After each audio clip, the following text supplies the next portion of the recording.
Hello, Hello, my name's Bruce, I'm Ben. and we're going to take you through writing compelling copy in this week's exciting My Web Academy class. I know it's particularly exciting because I know you've all been gagging to write some copy.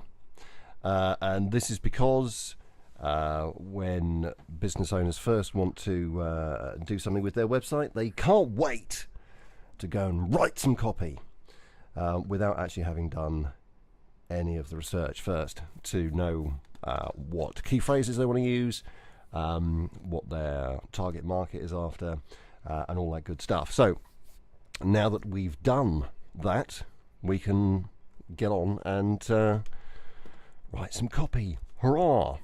Oh, I missed that out. I should have done a fanfare, shouldn't I? Never mind. I've done a DIY fanfare now. It was excellent. Thank you. So, writing copy.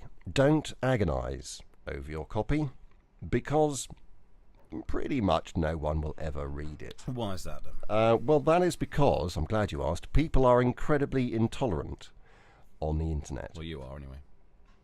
Yeah, that's true. Well, no, I'm just intolerant, full stop. I don't have to be on the internet.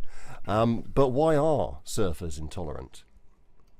Essentially because do not make the arrogant assumption that yours is the first website that they have visited today. Because let's face it, you're not number one on Google for everything. And they will already have been frustrated by other people's websites, which sadly will not be as good as yours because they possibly haven't followed the My Web Academy classes.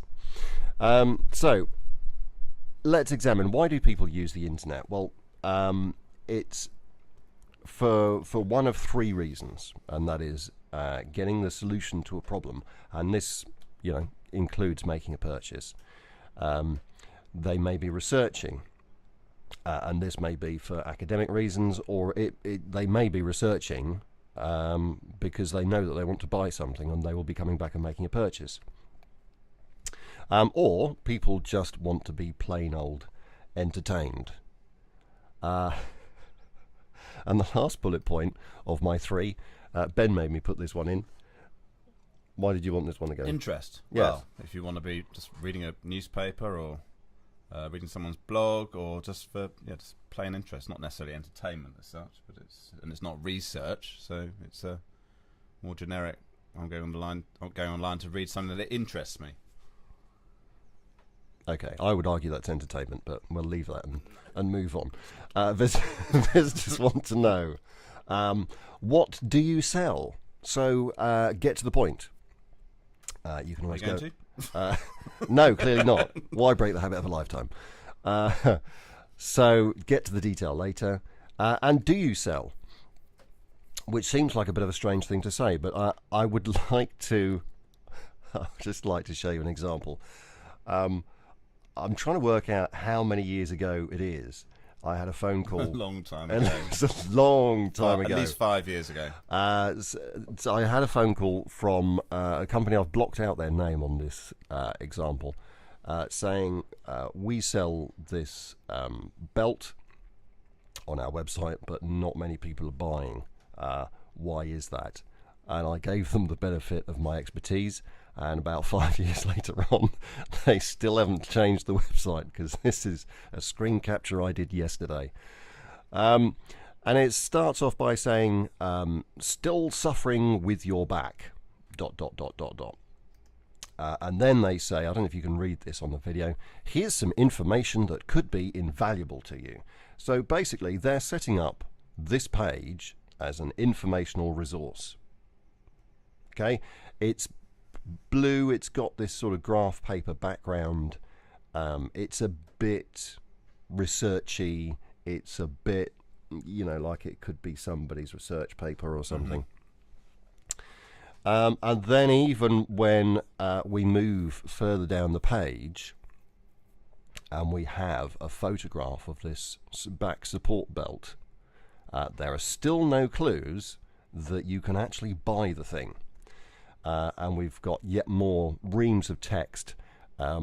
I mean, I understand the process that they're going through here, because what they're trying to do is overcome objection and get people to identify with this particular problem. But you know, if you've got backache, you want it fixed. And it's not actually until you get right to the bottom of the page that there's a really feeble buy now button that's even the same color as the page background. Hopeless. Yep. Right, now And what was his complaint? that he wasn't selling very many. I wonder why. Yeah, there you go. Anyway, so the next thing that visitors want to know is, does what you sell match their requirements? And here you need to speak in terms of benefits, not features. And what's the difference? Well, I think you should explain this one, as this was your pearl of wisdom. Okay, a benefit, a feature is just something which it might. What's an example? Television sets. Are you constipated? Yeah, probably. Yes. Trying to get the words out. A television set which has I don't know. It'll tell you the size of the screen. Tells you whether it's HD ready, whether it's you can watch digital on it.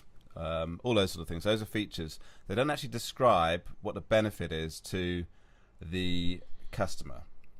So the benefit is generally saving, solving, or increasing something. So it might be saving money, or solving a particular problem, or increasing sales. You need to talk in terms of benefits, not features. Fabulous. Couldn't have put it better myself. Excellent. Thank you. And think desired result as well. This goes back to another one of my early training courses. People buying a camera don't want a camera. They don't? No, that is profound. I know. What do people buying a camera actually want? Well, they want to record their life's memories. The camera is just the device that enables them to do that. Mm-hmm. So think what it is that your product or service enables people to do, because that's really why they're buying it. I think a good tip for this is to say, if you're listing features or benefits, to decide which is which. If you say "so what" after everything, so what, until you actually get to the nub of what it is that is benefiting your customer. Yes, that's a very good tip. Next thing visitors want to know is, can they trust you? Now, a good way to get people to trust you is to offer a cast iron, nothing to lose guarantee, so that if they go ahead with your a transaction with you, that they know there's no possible way that they could be ripped off. So, such as, where was I? I was in Lakeland doing some shopping, which is my favourite place to shop. Sadly, I'm not talking about the clothes store. I am talking about the kitchen store. You have a kitchen fetish. I do. Okay. And I pandered to this fetish this weekend. And Lakeland have got a great guarantee. It states very simply on every one of their products, if you don't like this, bring it back, we'll give you your money back. They don't state a period of time. They don't state any of this nonsense about in its original packaging. They don't say anything about you must retain the receipt. They just basically say, if you don't like it, even if you've used it, bring it back. We'll give you your money back. And I wonder how many people actually do bring them back. I don't know. Maybe I'll ask them next time I'm in the shop. I But do you know what? I bet you it's not very many. No, and I bet it actually makes people, it gets them more sales as well. More people feel comfortable buying. This is the biggest resistance that we come across when we talk to clients about a guarantee, is the fear that people will abuse it. And actually, on the whole, it's a really small minority of people who will abuse a guarantee.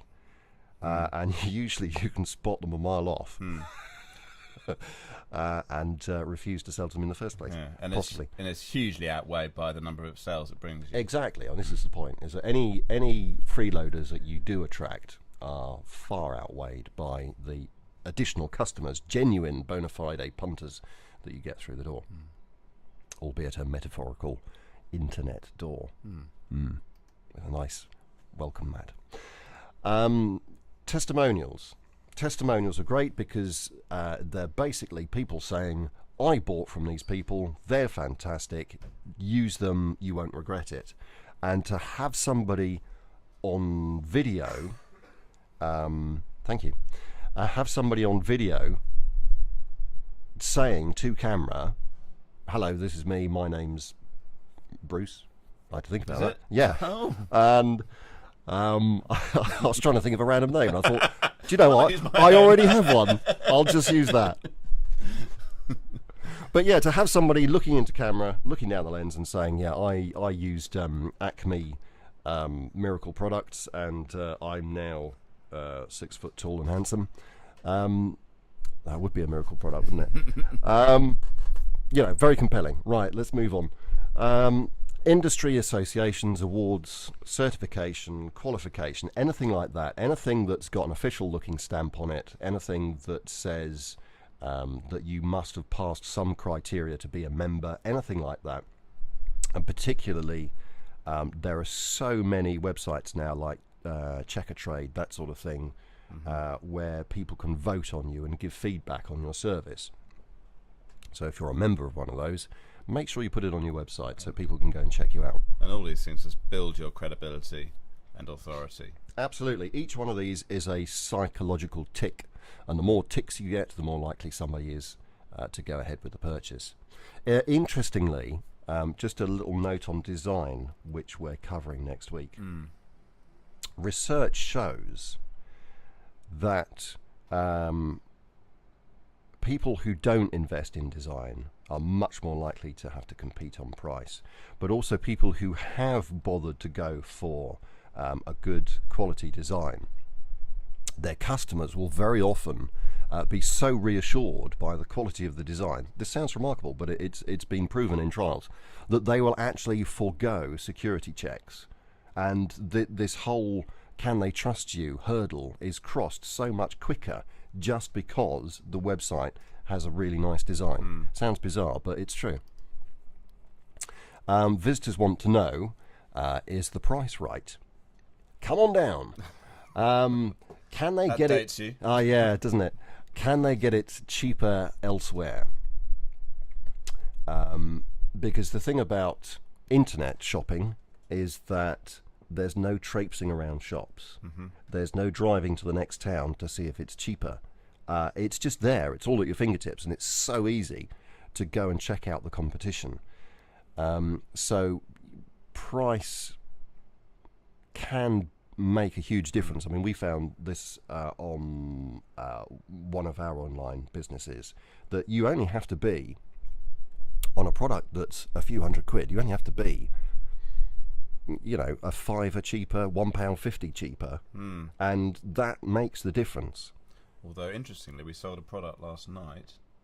Did we? Yes, we did. That definitely wasn't the That's cheapest. not unusual, though, is No, it? it isn't. But I'm coming to the Okay. qualification there. Yeah. That it definitely wasn't the cheapest. If you bothered to scan around the web, you'd have found it cheaper elsewhere. But they've still bought from us. I wonder why. Would you like to expound on that? Not really. Okay. We're coming to. Okay. Oh, I see aren't where. we? Right. I see where you're going with this. Is your price point right? Being cheap isn't always best. It says here, it can undervalue your proposition and even arouse suspicion. If you're so cheap, if you so undercut the competition, people are going to think, well, hang on a minute, why are they so cheap? What are they skimping on? Yeah. Or am I being ripped off? You know, is this an internet scam? That's it. If it looks too good to be true. Yeah, it's the old adage, if it looks too good to be true, it probably is. Which calls to mind, there was an internet scam. There was a website that was selling brown goods. Is brown goods, isn't it? TVs and Yes. that sort of thing. Yes. As opposed to white goods. As opposed to white goods, which is fridges and washing machines. I knew that. Anyway, I'm waffling again. But essentially, yeah, they were selling this stuff at discount prices. Really, really fantastic prices, and basically it was a rip-off. You know, they'd set up a merchant account. The website was live for a number of weeks, basically until the authorities caught up with them. And then they just closed up shop and disappeared. So there you go. And leverage your USP, your niche. If you truly have a unique selling proposition, you can charge as much as the market can afford. If there truly is no price competition, and what you sell, be it a service or a product, is unique, then people can't get it anywhere else. So, you know, if you're selling to a wealthy marketplace, then go for it. You know, hit them for all that you can. That's often about adding value to your products as well. If you can do something which is slightly different to the competition, you can sell them the same product at a higher price. Yeah, absolutely. Right, so copy is an obstacle. Is it? Yes, it is. When? I'll just write no copy then. Yeah, no. Just leave a blank page. Yes, no, that's not going to work, clearly. No, what I mean by copy is an obstacle is that copy, and when I use the word copy, it conjures up for me reams of text, because that's what people do. They go for it, big style. They say, I'm writing. Oh, look at me. Look at how much I've written. Oh, I must be really good at writing. And it's not quantity, it's quality. People want to cut to the chase as quickly as possible. So go on. And reams of text just gets in the way. Okay, so it's bad copy is an obstacle. Yeah, That's what the title should be. Exactly. Just like that bullet point is bad grammar. Is it? Yeah. Reams of text just gets in the way. Yeah, That should be reams of text just get in the way. Yeah. No one noticed that until you pointed it out there. No. Must have been because no one reads copy. Yeah, exactly. So visitors don't read, and by that I don't mean that they're all illiterate. No. Some of them are. Visitors don't read copy; they scan it. Is that true? No. It is true. Surely it depends on what they're reading. Because if I'm in sales mode, if I'm in buying mode, I will scan it. But if I'm reading an article on something, or reading something of interest, perhaps, yes, a news article, or something entertaining. Yes, I might read the whole thing. I would read the whole thing. I don't scan a book. No, that's true. I read it. That's true. And you know, if you're writing a book online, good luck to you. But when that's not our audience is people who want to make money from their website. Yeah, okay. Ergo, they are selling something. Therefore, their visitors are buying something. So we're making. I mean, this is not a hard and fast rule. No. Clearly, and that if you're writing a blog, or perhaps a series of instructional classes on how to improve your website, indeed, for example, then obviously people are going to have to read it to get value. We're talking about a sales situation. I see a point. So it should say people don't read sales copy; they scan it. Yeah. Okay. It should do. It's a bit late now. Move on. So make it easy for them. People are scanning for relevant information. Now, an interesting question to pose would be where and how and in what way are they scanning? If only we knew the answer to that question. Yes. Maybe it might be on the next slide. Ah, indeed it is. And it's the F shape. The what? The F shape. Okay. And here we've got a number of different pages. On the left there we've got just your standard About Us page. In the middle we've got a product page, and on the right we have a search engine results page. And there is a common theme running through all of them, that they all have this sort of form of F shape, albeit Google's is a many-headed F monster. But notice that people are scanning headlines. I should point out that the red parts on the page is where people have lingered the most with their eyes. The yellow parts less so, the blue parts hardly at all, and the grey bits they haven't looked at. So people have looked at headings, they've looked at images. We can see in the middle one, they've looked at the image, they'll look at subheadings. If you notice on the search engine results page, the Google page, that people, their eyes linger on the emboldened text. Now you could interpret that in two ways.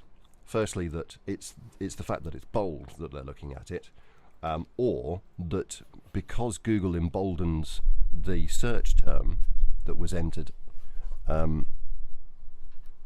into the search engine. I'm going to have to turn the aircon off because it keeps catching my microphone. So people are looking at it actually because it's the phrase that they typed in. Yes, indeed. Yeah, absolutely. So, sorry, go on. So, well, you know, so replicate that in your page. Those search terms, they should be at the top, down the left, in titles. Put them in bold. Put them where people can see them, and it will reassure them that they've come to a page which is specifically about what they typed into Google. And interestingly, looking at the Google results, you can see as people get further and further down the page, and actually not very far. Yeah. Third or fourth results, they're looking less and less. Yeah, it really tails off after the third result. Yeah. So that top three is all important. Another point that I'd like to make is notice how the only logo that has attracted any attention at all, and that's really not very much, is the Google logo. Yeah. And they are a worldwide brand. Okay? So if a worldwide brand barely gets any attention to their logo, and you can see that the other pages get none whatsoever, just as a designer, may I make the plea, please remember this next time you ask your web designer to make your logo bigger. Why? It is actually a complete waste of time. Yeah, it's an exercise in space. vanity. Yes. Exercise in vanity. It's only, if you're a house, you know, as Bruce says, if you're a household name, if you are Coca-Cola or Google, then yeah, you're. It's all about brand awareness, and it is very important. But if you're not a household name, no one's going to recognise your logo anyway. So I just Or care very much. no. So Sorry. It's got to be readable and it's got to be there, but it shouldn't be dominating the page in any way, shape, or form. Now, how can you get hold of these heat maps, as they're called? These readouts of where people have looked at on your page. Well, there's some good news because there is some software that's been developed that sort of emulates how people look at pages, and you can find that at attentionwizard.com. Have you linked to that? In the... I have linked to that. Excellent. In the copy on the page below. And you can actually do it online, so you can upload an image of your design and you can see how people look at it. It's very funky. So, what conclusions can we draw? Be concise. Okay. We saw how quickly those F shapes tailed off down the page. So keep your paragraphs short. Use bullet points, but don't do great big huge long lists of bullet points. 8. Make that the maximum. Use call-outs. Now call-outs, this is a newspaper term, and if you look at newspapers you'll see that between every third paragraph or so they'll have a little word or a little quote that is designed to be intriguing or cryptic and to make you read the following paragraph. Okay, so nick that trick and apply it to your own website. And put in interesting subheadings. Use great photos and cut 1,000 words. They say an image is worth 1,000 words. Absolutely. So use great photographs, and arguably use video and cut all of the words. Yes, you shouldn't cut the words though. So we have somebody's just held up a sign saying, "Can I print? Are you recording? Are you recording?" No, we're just sat in front of microphones because we want to be DJs. We're secretly frustrated. Yes. By all means, print true. if you wish to print. Yes, we are in the middle of the office recording this. No, don't cut all the words. But seriously, video, if you think about it, the majority of the population at the end of the working day, they will go home, put their feet up and switch on the television. Yes, indeed. And what is displayed upon the television? It's moving images. It's a format that we're all incredibly used to, and are preconditioned to sit and watch. It's amazing how long people will actually watch. If you put something watchable in front of them, they will just sit there and watch it all day. Yeah. And you can convey ideas so much more quickly with video than you can in the written word. However, you should keep the words on the page as well for search engine purposes. Google cannot as yet understand video. so put the words in underneath as a transcript. And for people who may, for some reason, for technological reasons, may not be able to view the video, it's always good to have that there as an alternative. Yep, absolutely. Okay. Let's move on as we listen to the sounds of the printer starting up. So your page format, go with a nice, concise opening paragraph that, you know, will get people to identify, to say, yep, this is applicable to me, you're talking about me. Bullet point features and benefits. What? You said benefits, not features. Uh-oh, I've been discovered. Yeah, but you did also make the point earlier about a television. Oh, yes, that's true. So perhaps I should say specifications rather than features. If you're, you know, if you're in a market where people are comparing like with like, and the norm is to have features or specifications such as televisions or computer screens or, you know, anything like that, then, you know, you have to go with the features, unfortunately, because that's people's expectation. But it's also a good idea to include the benefits of why you should buy a television set from us and not Joe Blogs down the road. Absolutely. Closing paragraph, wrap it up, draw them in, and slap a call to action right in their face so that they know how to buy, or, you know, if we're talking about a service, it may be that they actually have to pick up the phone. So slap the phone number there. And then, after that, if you feel you need to, then you can go into detail. But again, keep the paragraphs nice and short. The whole thing about short paragraphs is if you present somebody with a long paragraph, subconsciously they know they have to invest more time to get to the end of it, which makes them less likely to start reading it. Yeah, that's why. And there are some people who do want detail, actually, who will want to read all the fine print before they buy something. Yeah. There's also things like reviews. Amazon. I might, if I'm buying a book on Amazon, I might read one or two of the reviews first. Absolutely. Before I buy it. So and yeah, with technology, if you're presenting somebody with a product, for example, there's usually a dozen products that will all do the same thing, and a customer review saying I bought this and it was fantastic can be very reassuring. So some additional thoughts. Appeal to your A-grade customer. This is your perfect, most profitable punter. The sort of punter that if all of your customers were like this, you'd be a millionaire right now and you'd be sat on a yacht or a beach somewhere instead of listening to us. Which, I mean, you may be doing that. Who knows? You may be on a beach right now and listening to us. All I can say is you're a very sad person. Do you really want to attract C-grade customers? No. There is always this temptation of saying, oh, well, I don't want to leave that out because, you know, that might put off people who only want to buy a 20p widget. Really? Are those really the people you want to attract? Because possibly will that put off the A-grade customers? Will they look at you and go, well, you're too busy dealing with your C grades. You're not going to have time for me, so I'm going to go somewhere else. Also, ask yourself, as you're writing, is this relevant to my customer's buying decision? If the answer is no, hit the delete button. And next, additional thoughts. Know your USP and leverage it. That will leave you in a place where you have no price competition. I think we've kind of covered this already.